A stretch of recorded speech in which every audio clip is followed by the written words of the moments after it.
ایران امریکہ اسرائیل کی جو جنگ ہے اس نے پوری دنیا کو اپنی لپیٹ میں لے لیا ہے۔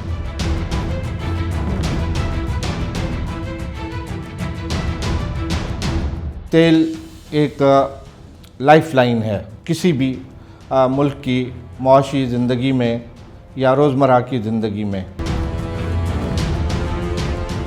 وفاقی حکومت نے ملک میں شدید معاشی بحران اور پیٹرولیم مصنوعات کی کھپت کو کم کرنے کے لیے وزیر اعظم کے سخت کفائت شعاری اور بچت منصوبے کا باقاعدہ نوٹیفیکیشن جاری کر دیا ہے، جس کے تحت سرکاری دفاتر کے تمام ملازمین ہفتے میں 4 دن دفاتر میں کام کریں گے، جبکہ پیٹرول کی قیمت میں 73 روپے سے زائد کی بڑے اضافے کی سمری بھی وزیر اعظم کو ارسال کر دی گئی ہے۔ مزید تفصیلات جانتے ہیں سینئر صحافی تجزیہ نگار ڈائریکٹر پولیٹیکل افیئر رفیق بھٹو صاحب سے۔ جی رفیق بھٹو صاحب، بتائیے گا کیا پیٹرول کی قیمتوں میں حالیہ بڑا اضافہ صنعتی لاگت بڑھنے سے ملک میں بے روزگاری کا نیا طوفان لے آئے گا؟ جی بالکل، آپ کا بہت اچھا سوال ہے کہ یہ جو پیٹرول کی ساری دنیا میں قیمتیں بڑھی ہیں، یہ جو دنیا میں ایران امریکہ اسرائیل کی جو جنگ ہے اس نے پوری دنیا کو اپنی لپیٹ میں لے لیا ہے اور اس کے معاشی اثرات اور ماحولیاتی اثرات پوری دنیا پہ پڑ رہے ہیں۔ کوئی بھی ملک اس سے فارغ نہیں ہے۔ لازمی ہے کہ جب دنیا میں تیل ایک لائف لائن ہے کسی بھی ملک کی معاشی زندگی میں یا روزمرہ کی زندگی میں، اس سے ٹرکل ڈاؤن اثرات پڑتے ہیں۔ آپ کی ٹرانسپورٹ ہو، آپ کی ایندھن کہ دیگر جو وسائل ہوں یا روزمرہ کے اس ساروں سے میں ایک سپریم حیثیت ہے آئل کی۔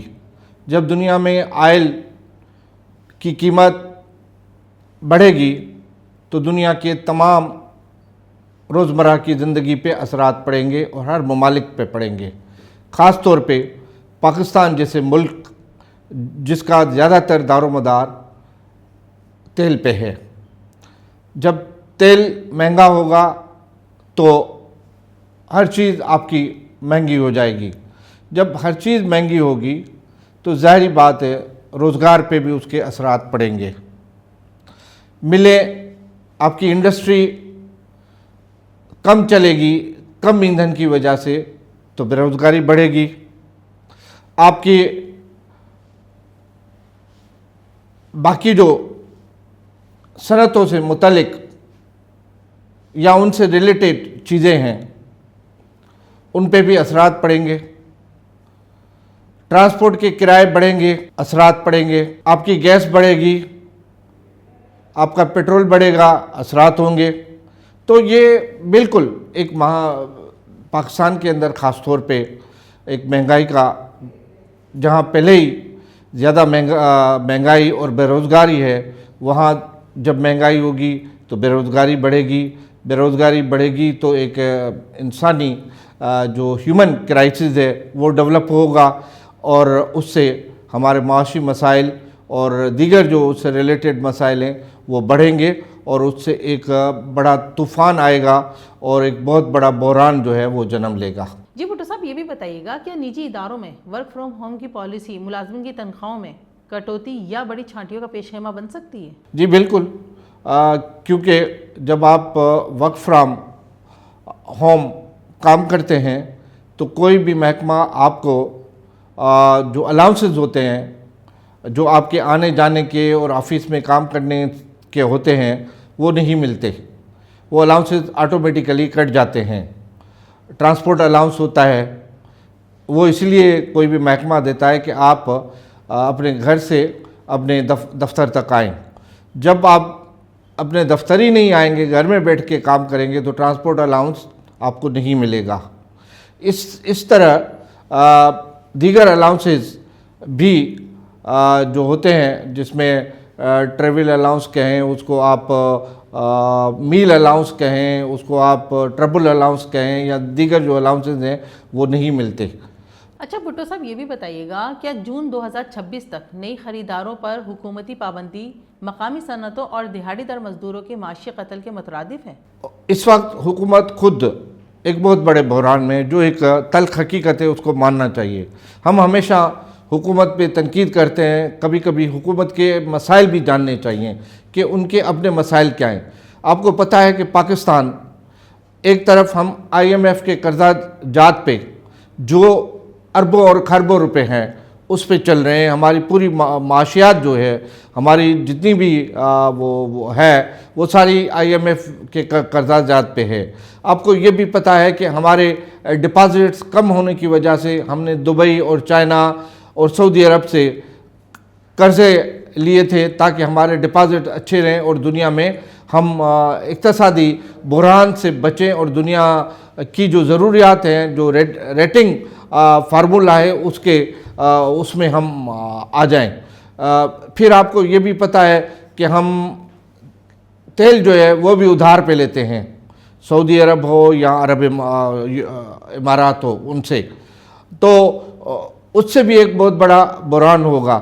ظاہری بات ہے جب مہنگائی ہوگی ملک کے اندر اور ہم قرضہ جات پہ ہوں گے تو ظاہری بات ہے عام آدمی جو ٹیکس دیتا ہے وہ ٹیکس جو ہے وہ بھی حکومت کو کم ملنا شروع ہوگی، کیونکہ عام آدمی کے پاس سیلریڈ اس وقت پاکستان میں سب سے زیادہ ٹیکس دینے والا جو ہے، جس کو خود FBR مانتی ہے، وہ سیلریڈ کلاس ہے۔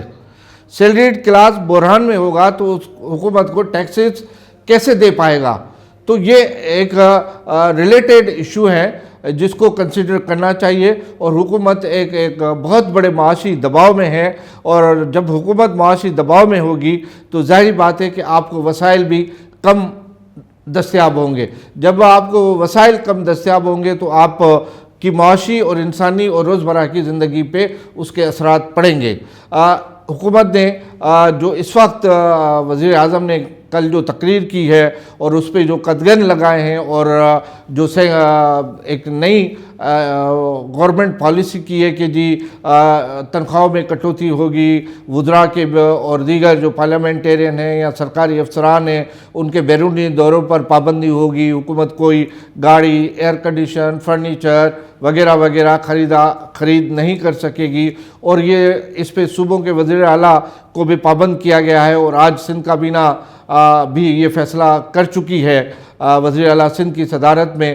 تو یہ سارا جو معاملات ہیں ان کو کنسیڈر کرنا چاہیے، اور اب دیکھنا یہ ہے کہ آیا اس پہ عمل ہوتا ہے یا نہیں ہوتا۔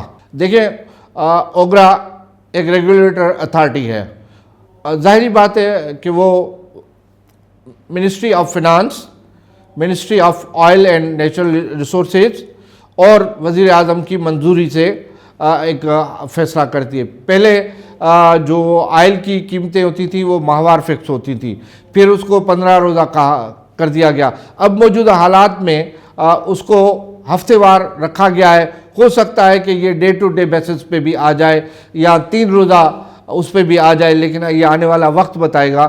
ظاہری بات ہے جب آپ کی دنیا میں آئل کی قیمتیں بڑھیں گی، آئل کا بحران ہوگا تو اس کے اثرات پاکستان پہ بھی ہوں گے، صوبوں پہ بھی ہوں گے، اور عوام کی نچلی سطح تک ہوں گے۔ جی بہت بہت شکریہ رفیق بھٹو صاحب آپ کا۔ حکومت کی ان سخت ترین اقدامات اور مہنگائی کی اس نئی لہر نے جہاں عوامی حلقوں میں تشویش پیدا کر دی ہے، وہیں معاشی ماہرین اسے استحکام کے لیے ناگزیر قرار دے رہے ہیں۔ اب تک کے لیے اتنا ہی، صبا خان کو اجازت دیجیے، اللہ حافظ۔